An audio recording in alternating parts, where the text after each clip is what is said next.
Hello guys, আসসালামু আলাইকুম সবাইকে। আশা করি সকলে ভালো আছো। আমি কিন্তু এই ভিডিওটা দেখার পর কিন্তু ভালো নাই একদম।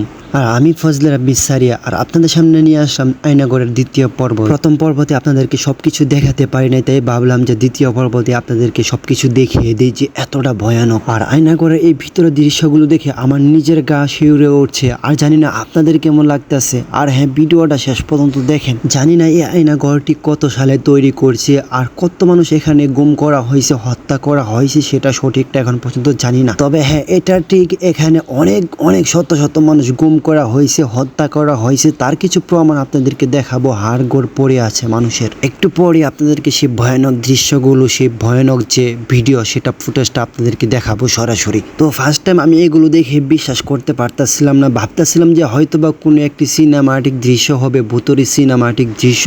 কিন্তু না, আয়নাগরে গুম করে রাখা কিছু মানুষের মুখের বর্ণনা শুনে তারপর বিশ্বাস করলাম না এটা সত্যি। এখন আপনাদেরকে দেখাবো সে আয়নাগরের ভিতরে কিছু ভয়ানক দৃশ্য।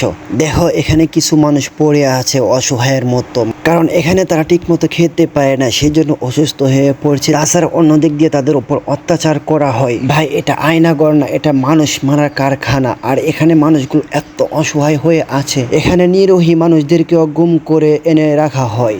আর একটি ভয়ানক ফুটেজ দেখো, এখানে শুধু মানুষের হাড় গোড় পড়ে আছে। এগুলো দেখার পর সত্যি আমার খুবই খারাপ লাগছে। তো আপনাদের কেমন লাগছে অবশ্যই কমেন্টে বলে যাবেন। আর এই কাজটা কি ঠিক করছে, কতটা অপরাধ করছে, তো কমেন্টে বলে যান। আর আমরা চাই এগুলোর সাথে যারা জড়িত সবার উপযুক্ত শাস্তি হওয়া উচিত। তো সবাই ভালো থাকবেন, সুস্থ থাকবেন, দেখা হবে নতুন কোনো ভিডিওতে।